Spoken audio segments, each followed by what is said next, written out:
संजय राऊत यांनी येत्या 7 दिवसामध्ये देवेंद्रजींची जाहीरपणे माफी मागावी, अन्यथा या प्रकरणामध्ये संजय राऊत यांना कायदेशीर बाबीला सामोरं जावं लागेल।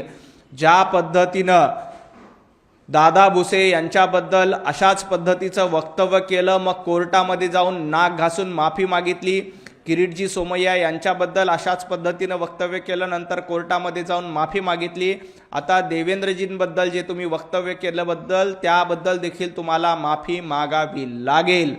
संजय राऊत सातत्यानं खोटे बिनबुडाचे आरोप करतात।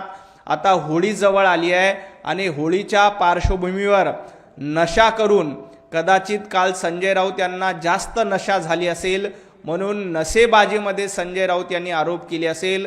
कदाचित होळीनंतर संजय राऊत यांची नशा उतरेल आणि त्यांना या प्रकरणामध्ये माफी मागावी लागेल। संजय राऊत यांनी देवेंद्रजींची माफी मागितली नाही तर आम्ही या प्रकरणामध्ये पुढे कायदेशीर प्रक्रिया पूर्ण करणार आहोत।